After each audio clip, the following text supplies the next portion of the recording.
Street in downtown Charleston in the 50s and early 60s, I guess.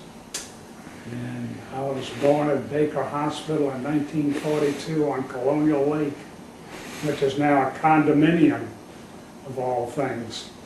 And I think my parents at the time lived on Church Street near Water, and then they moved to Queen Street for a few years, and then they bought the house on Atlantic Street in 1948, where my mother spent the next 25 years till the early 70s when she sold it and moved to Wapu Heights.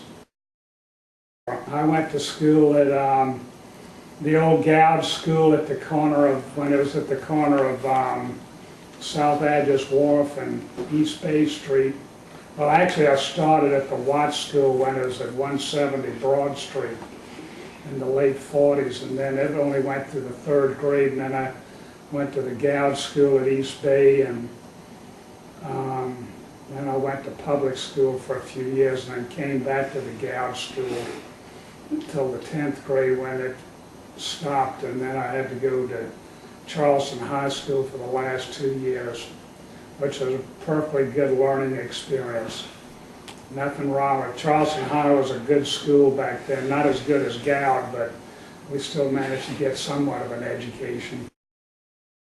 It was really called the Atlantic Street Gang, and it was a half a dozen street urchins of myself and the late Dr. Renee Ravenel and Tom Waring, Baron Holmes.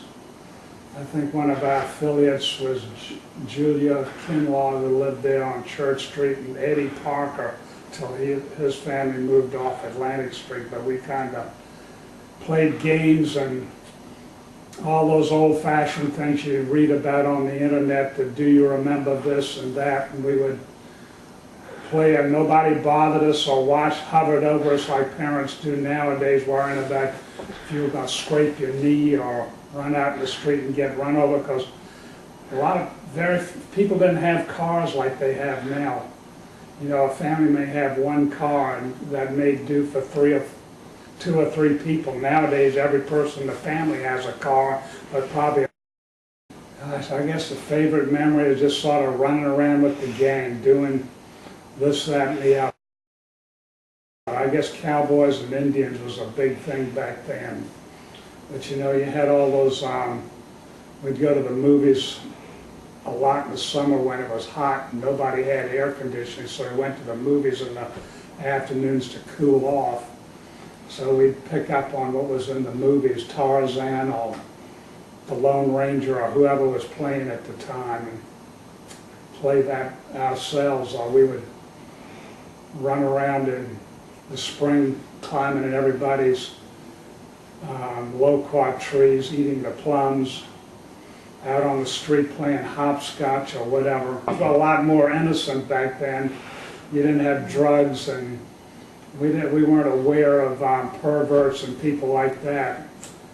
But the older boys would always kind of pick on the younger kids to some extent, but we put up with it and learned to adapt to it to somehow and give them a little hard time back. I guess Hurricane Hugo and Gracie were the 2 things that really kind of hit us about the head, physically speaking, more than anything. Hurricane Gracie hit in September of '59, almost exactly 30 years before Hugo. I was in high school at the time, as just before Palmer Gilead was first elected mayor. I remember the thing came in sort of early, and the water sort of creeped up Atlantic Street from East Battery, and as the eye passed over land to the south, the water stopped at Church and Atlantic because it was at low tide, fortunately.